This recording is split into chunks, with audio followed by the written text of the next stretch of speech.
आज संविधान दिवस। मुलुकले जनप्रतिनिधिबाट लिखित संविधान पाएको 8 वर्ष पूरा भएको छ। संविधान निर्माणमा निकै सकस भएको थियो। राजनैतिक दलहरूले ठूलो सङ्घर्ष र निकै सोचबुझका साथ नेपालको संविधान लेखे। त्यसको कार्यान्वयनको पहिलो खुड्किलो स्वरूप मुलुकमा स्थानीय प्रदेश सभा र प्रतिनिधि सभाको चुनाव पनि भयो। चुनावका माध्यमबाट दुई पटक सत्ता हस्तान्तरण हुनु संविधान कार्यान्वयनमा निकै नै ठूलो उपलब्धि हो। निर्वाचन मार्फत शान्तिपूर्ण सत्ता हस्तान्तरण नै लोकतन्त्रको सबैभन्दा महत्त्वपूर्ण पक्ष हो। त्यस मामलामा नेपालले राजनैतिक स्थिरता प्राप्त गरेको मान्न सकिन्छ। हालकी सरकारहरू परिवर्तन भने निकै नै अस्थिर रहेका छन्।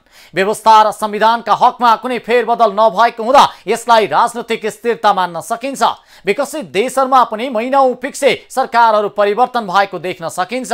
संसदीय राजनीतिमा त्यो सामान्य नै हो, तर मूल कुरो भने देशको प्रणाली चाहिँ स्थिर नै हुनुपर्छ।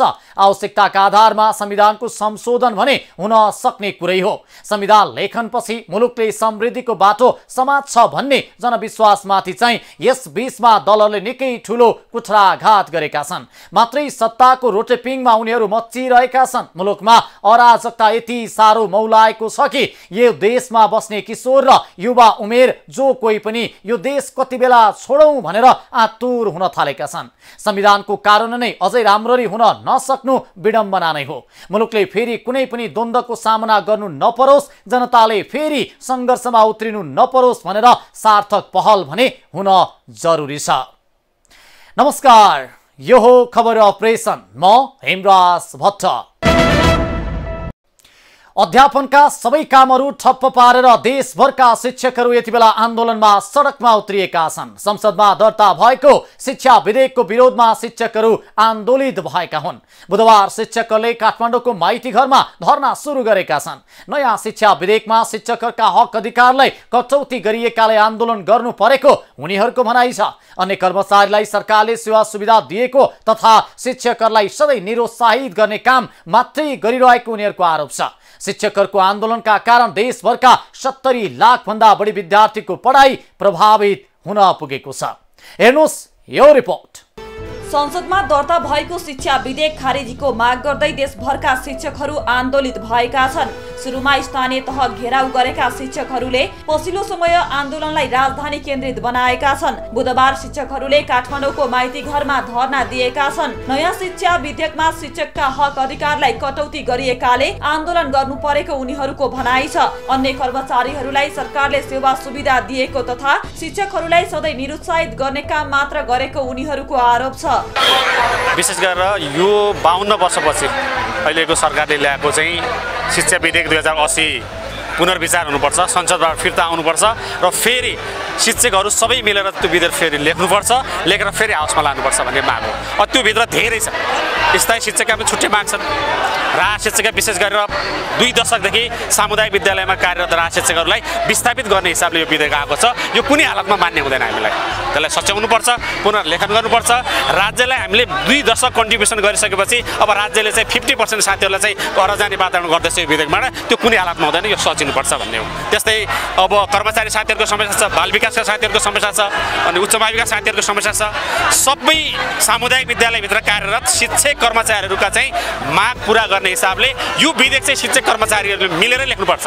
यो राज्य सत्तामा पुगेका सबै मानिसहरूलाई त्यो ठाउँसम्म पुर्याउने व्यक्तिहरू भनेका शिक्षकहरू हुन्। यो राज्यले सधैँभरि शिक्षालाई दोस्रो नागरिकको रूपमा चाहिँ व्यवहार गरिरह्यो र अहिले संसदमा भर्खर मात्रै पेश भएको चाहिँ विधेयक जो शिक्षाको हक हित विपरीतको छ, शिक्षाका सेवा सुविधा शर्त सबैको विपरीत छ। राज्यलाई अगाडि बढाउनको लागि, यो संसारलाई नै अगाडि बढाउनको लागि चाहिँ अनवरत खटिरहने सबै शिक्षकहरूलाई चाहिँ यो विधेयकले चाहिँ एकदम मर्माहत बनाएको छ र एउटै राज्यमा राज्यको सेवा सुविधा प्राप्त गर्ने शिक्षकहरू र समानान्तर रूपमा रहेका अन्य कर्मचारीहरू बीच गरिएको राज्यको सुविधा र व्यवहार नै एकदमै खेदजनक छ। त्यसैले हामी विद्यार्थीहरूको भविष्यको बारेमा चिन्तित नभएको होइन, विद्यालयमा हुनुपर्ने हो। एउटा आज चाहिँ संविधान दिवस भएको कारणले बिदाको दिन पनि परेको छ। यसको अलावा चाहिँ हामीले हाम्रा माग पूरा गराउनको लागि चाहिँ राज्यलाई दबाब दिनको लागि देशका 77 वटै जिल्लाहरूबाट चाहिँ हामीहरू यहाँ उपस्थित भएका छौँ र हाम्रो यो कार्यक्रम चाहिँ जबसम्म शिक्षकलाई सम्मानजनक रूपमा चाहिँ यो राज्यले व्यवहार गर्दैन तबसम्म चाहिँ हाम्रो यो आन्दोलन चाहिँ जारी रहन्छ। मुलुकले संविधान पाएको 8 वर्ष बितिसक्दा पनि संघीय शिक्षा ऐन बन्न सकेको छैन। हाल पनि 2028 के शिक्षा ऐनको आधारमा विद्यालय शिक्षा सञ्चालन भइरहेको छ। संविधान बनेपछि चाँडै संघीय शिक्षा ऐन जारी होला भन्ने धेरैको अपेक्षा थियो। यसका लागि शिक्षकहरूले पटक पटक आन्दोलन गर्दै आएका छन्। आन्दोलनको बलमा नै सरकारले शिक्षा सम्बन्धी विधेयक संसदमा दर्ता गराएको शिक्षक नेताहरूको भनाइ छ। तर विधेयक दर्ता भएपछि शिक्षक एकाएक आक्रोशित भएका छन्। यसै क्रममा शिक्षक महासंघको अगुवाईमा देशभरका शिक्षकहरू विद्यालय बन्द गरेर काठमाडौँमा आन्दोलित भएका छन्। हामी परिवर्तनका वाहक हौं। हामीले राम्रो कुरा सिकाउँछौं, समाजमा राम्रो कुरा स्थापित गर्छौं। तर राज्य निरही बन्यो, निरङ्कुश बन्यो। कसमाथि? जो कमजोर छ भन्छ नि, जसले पेन चलाउँछ। यो देशलाई, यो राज्यका बालबच्चाहरूलाई राम्रो कुरा सिकाउनेको कलम भाँच्यो आज सरकारले। हामी 40,000 राहत शिक्षकको महासचिव हो। राज्यले हामीलाई 20औं वर्षसम्म हाम्रो श्रम शोषण गर्यो। आज जब हामी 50 वर्ष नागिसक्यौं, राज्यले हामीलाई विस्थापित गर्दैछ। कि यो राज्यका नागरिक होइनौँ हामी? कि यो देशमा बन्दुक चलाउनेले, आगो बाल्नेले मात्र यो देशमा आफ्नो अधिकार माग्ने? आज शिक्षकमाथि यत्रो दमन भएको छ। एउटा सामुदायिक स्कुलका शिक्षकहरूलाई विस्थापित गरेर यहाँ चाहिँ शिक्षा माफियाहरू, शिक्षाको व्यापार गर्ने मान्छेहरूले 15 जनाले माइतीघर मण्डलामा आन्दोलन गर्दा शिक्षा विधेयक परिवर्तन भयो। तर यो देशमा वर्षौंसम्म आफ्नो हक अधिकारका लागि लड्ने, न्याय खोज्ने शिक्षकहरूमाथि राज्यले दमन गरेकोले हामी अति भएकोले हाम्रो नारा नै छ, अब अति भयो, काठमाडौँ जाउँ।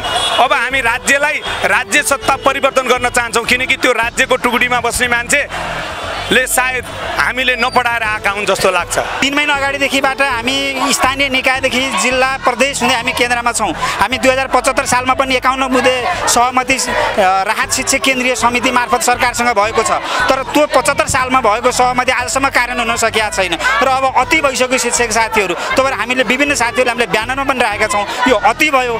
अब यो राज्य सत्ताको विरुद्धमा आम यो देशमा अमन चयन, तपाईँको शान्ति सुरक्षा र आम युवाहरूलाई गुणस्तरीय शिक्षा दिएर यही देशमा राख्नुपर्छ।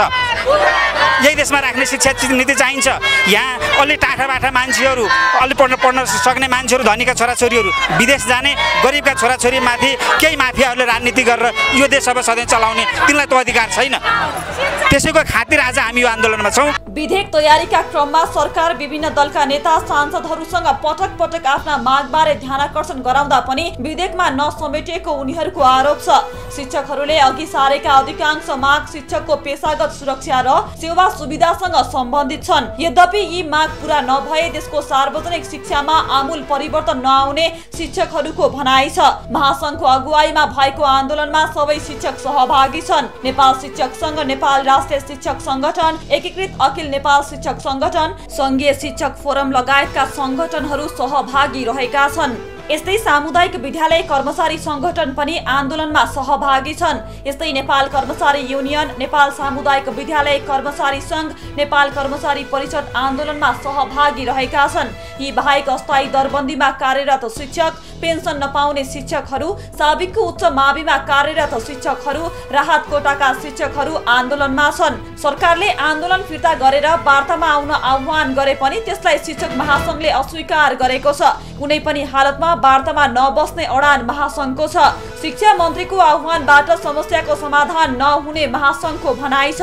शिक्षकहरूको आन्दोलनका कारण देशभरका 70 लाख विद्यार्थीको पढाइ प्रभावित भएको छ। देशभर आधारभूत तहदेखि माध्यमिक तहसम्म अध्ययन गर्ने 72,69,551 विद्यार्थी रहेका छन्। यो मुलुकले संविधान पाएको 8 वर्ष पूरा भएको छ। तर संविधान जारी भए पनि जनताका चाहना भने पूरा हुन सकेका छैनन्। राजनैतिक खिचातानीका कारणले देशले समृद्धिको बाटो पहिल्याउन सकिरहेको छैन। अझै पनि मुलुक अस्थिरताको दुष्चक्रमा फसिरहेको छ। संविधानले मुलुकमा 3 तहका सरकारको कल्पना गरेको थियो। सोही बमोजिम अहिले तीनै तहका सरकारहरूले संविधानको परिधिभित्र रहेर जनताका माग पूरा गर्दै आएका छन्। संविधानले उत्कृष्ट बने पनि राजनीतिक नेतृत्वका कारण देशमा सोचे अनुसारको आमूल परिवर्तन भने हुन सकिरहेको छैन। किन आमूल परिवर्तन हुन सकिरहेको छैन त हेर्नुस् यो रिपोर्ट। नेपालको संविधान आज मिति 2072 साल असोज 3 गतेदेखि प्रारम्भ भएको नेपाली जनता समक्ष घोषणा गर्दछु।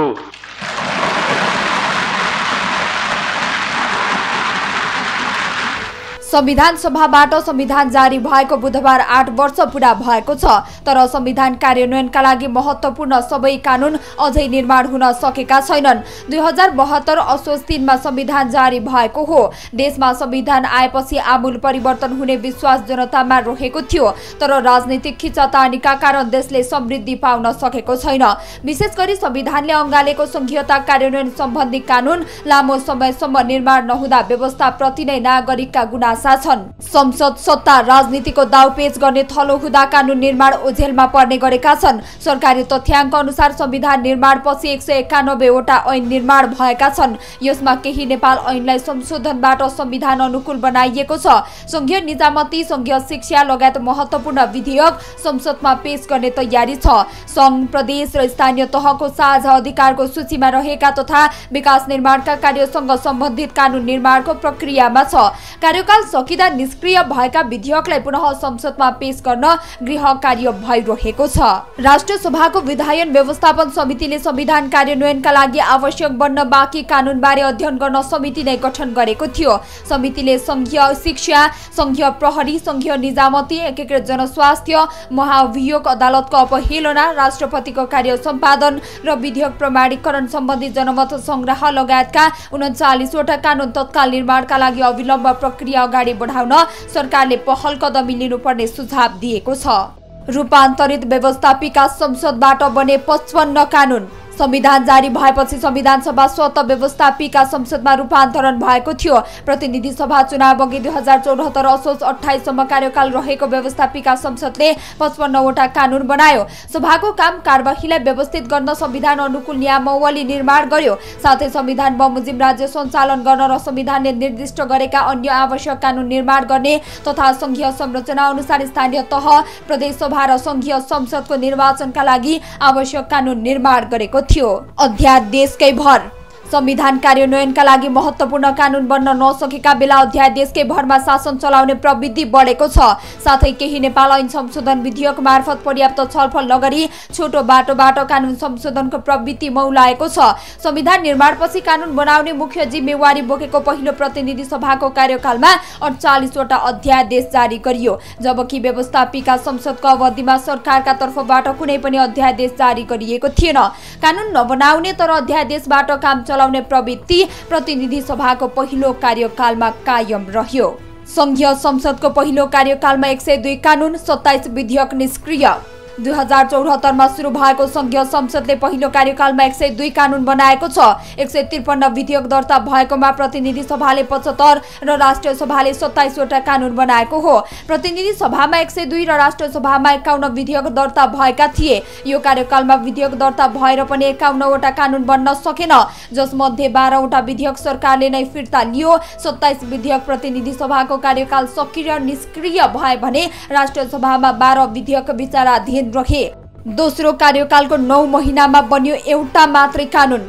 नयाँ कार्यकालमा पनि सासाना राजनीतिक विवादले प्रभावित बनेको संसदले एउटा मिटर ब्याज पीडित सम्बन्धी कानून मात्रै बनाएको छ। 15 वटा विधेयक सदनमा पेश भई प्रक्रियामा छन्। पछिल्लो समय संसद बिजनेस विहीन बन्दै गएको छ। संघीय संसदमा हाल 17 वटा विधेयकहरू विचाराधीन छन्। प्रतिनिधि सभाको समितिमा 12 वटा र भर्खरै 2 वटा विधेयक दर्ता भएका छन् भने उता राष्ट्रिय सभामा 3 वटा विधेयकहरू रहेका छन्। तर संसदको दोस्रो अधिवेशन केही महत्त्वपूर्ण विधेयकलाई बेवास्ता गर्दै एउटा मात्रै विधेयक पारित गरेर अन्त्य हुने अवस्था सिर्जना भएको छ। 2080 वैशाख 24 गतेबाट सुरु भएको संघीय संसदको दोस्रो अधिवेशनले हालसम्म मुलुकी संहिता सम्बन्धी केही नेपाल ऐनलाई संशोधन गर्ने विधेयक 2080 मात्रै पारित गरेको छ। अन्य सबै विधेयक भने यति बेला अलपत्र परेका छन्। हेर्नुस् यो रिपोर्ट। संघीय संसदमा अहिले महत्त्वपूर्ण विधेयकहरू अलपत्र परेका छन्। दलहरूको निष्क्रियताका कारणले विधेयक बनाउने प्रमुख थलोका रूपमा रहेको संसदमा पेश भएका महत्त्वपूर्ण विधेयकहरू अलपत्र परेका हुन्। सरकारले संसदमा पेश गरेको महत्त्वपूर्ण विधेयक अलपत्र पारेर चालु अधिवेशन अन्त्य हुने अवस्था देखिएको छ। संघीय संसदमा हाल 17 वटा विधेयकहरू विचाराधीन अवस्थामा रहेका छन्। प्रतिनिधि सभाको समितिमा 12 वटा र भर्खरै 2 वटा विधेयक दर्ता भएका छन् भने राष्ट्रिय सभामा 3 वटा विधेयकहरू रहेका छन्। तर संसदको दोस्रो अधिवेशन केही महत्त्वपूर्ण विधेयकलाई बेवास्ता गर्दै एउटा मात्रै विधेयक पारित गरेर अन्त्य हुने अवस्था देखिएको छ। 2080 वैशाख 24 गतेबाट सुरु भएको संघीय संसदको दोस्रो अधिवेशनले हालसम्म मुलुकी संहिता सम्बन्धी केही नेपाल ऐनलाई संशोधन गर्ने विधेयक 2080 मात्रै पारित गरेको छ। यसबाहेक चालु अधिवेशनमा 55 वटा बैठक बसिसक्दा पनि एउटा बाहेक अन्य विधेयक पारित हुन सकेनन्। अबको केही दिन मात्रै चल्ने संघीय संसदको चालु अधिवेशन अन्त्य हुँदा कुनै पनि विधेयक पारित हुने अवस्था देखिँदैन। प्रतिनिधि सभाको आगामी बैठक असोज 14 गते र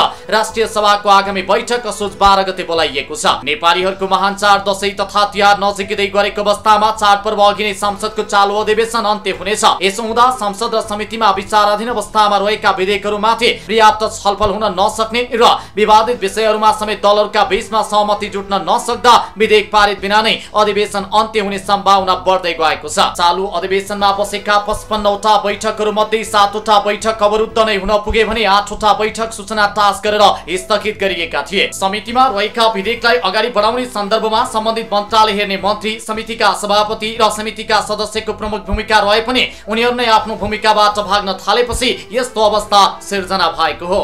अहिले खास गरी संघीय संसदमा टोटलमा 17 विधेयक छन्। 17 विधेयक मध्ये राष्ट्रिय सभामा 3 विधेयक छन् भने प्रतिनिधि सभामा समितिमा विचाराधीन 12 अनि अहिले भर्खरै 2टा विधेयक दर्ता भएका छन्। विद्यालय शिक्षा विधेयक र विद्युत विधेयक दर्ता भएका छन्। यसरी हेर्दाखेरि संघीय संसदमा अहिले 17 विधेयक छन्। 17 विधेयक मध्ये प्रतिनिधि सभाको कुरा गर्नुपर्दा चाहिँ 12वटा विधेयकहरू चाहिँ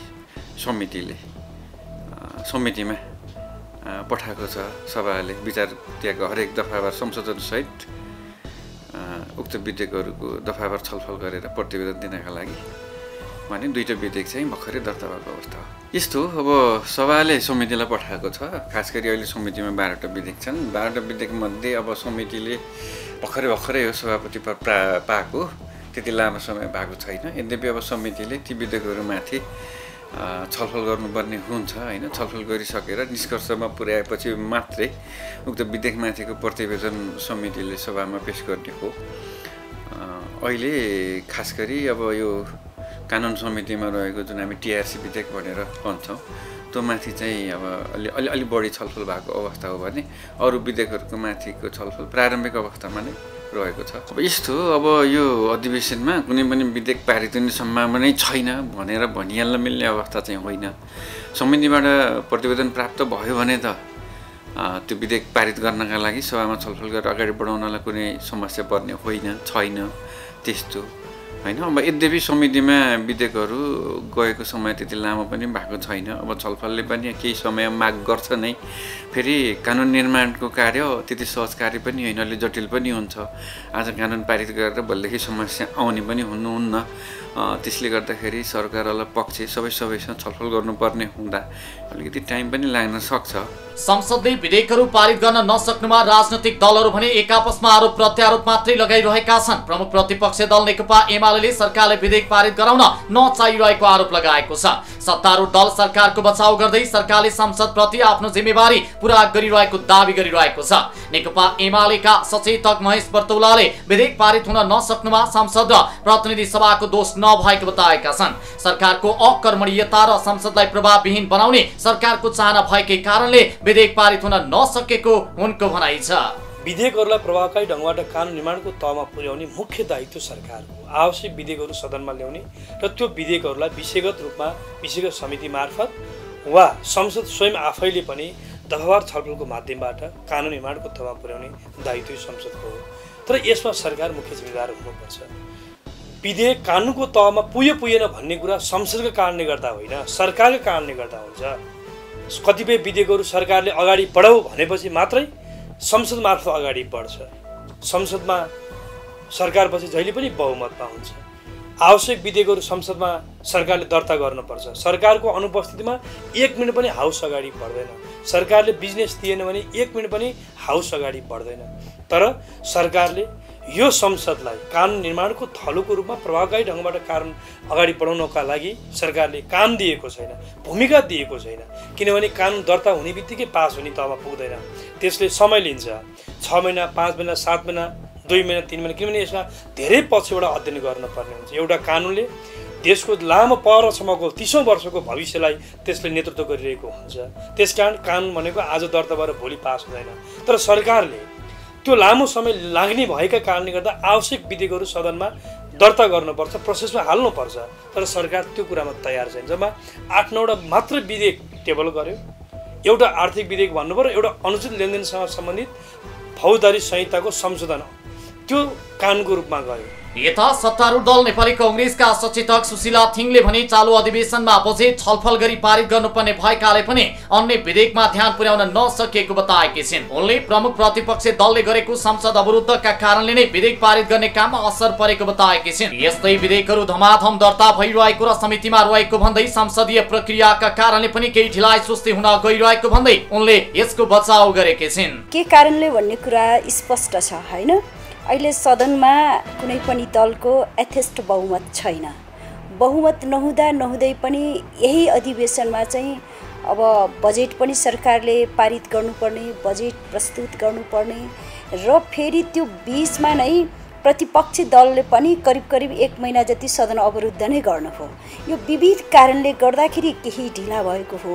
सदनमा धेरै विधेयकहरू अहिले जस्तै शिक्षा विधेयक, विद्युत विधेयक लगायत 79वटा विधेयक अस्ति टेबल भइसकेको छ। त्यो विभिन्न समितिहरूमा जाने कुरा पनि भइसकेको छ। सदनमा विधेयक चाहिँ पासै नभएको, टेबलै नभएको भन्ने कुरा होइन। संसदीय अभ्यासमा केही प्रक्रियाहरू पुर्याउँदाखेरि केही ढिला सुस्ती भएको मात्रै हो, नभएको चाहिँ होइन। सत्ताको बागडोर सम्हालिरहेको नेकपा माओवादी केन्द्रका प्रमुख सचेतक हितराज पाण्डेले समितिहरूको कारणले विधेयक पारित हुनमा ढिलाइ भइरहेको बताएका छन्। सरकारले लगातार संसदलाई बिजनेस दिइरहेको र सरकारले ल्याएको विधेयक समितिमा पुगेर लामो समय पुगिसक्दा पनि समितिले पारित गरेर संसदमा नपठाएको उनको भनाइ छ। विगतमा समितिका सभापति नभएको बहानामा विधेयक रोकिएको भन्दै उनले अब भने छिटोभन्दा छिटो विधेयक पारित गरेर समितिले संसदमा पठाउनु पर्ने बताएका छन्। यस्तै चालु अधिवेशनबाट नै महत्त्वपूर्ण विधेयक पारित गर्नुपर्नेमा जोड दिएका छन्। अहिले नै 12वटा विधेयकहरू विभिन्न समितिहरूमा अहिले चाहिँ छलफलका क्रममा आएका छन्। 2टा विधेयकहरू संसदमा दर्ता भएका छन् र ती दर्ता भएका विधेयकहरू संसदमा अझै सैद्धान्तिक छलफल गर्ने र तिनीलाई संशोधनको लागि म्याद दिने कुरा बाँकी छ।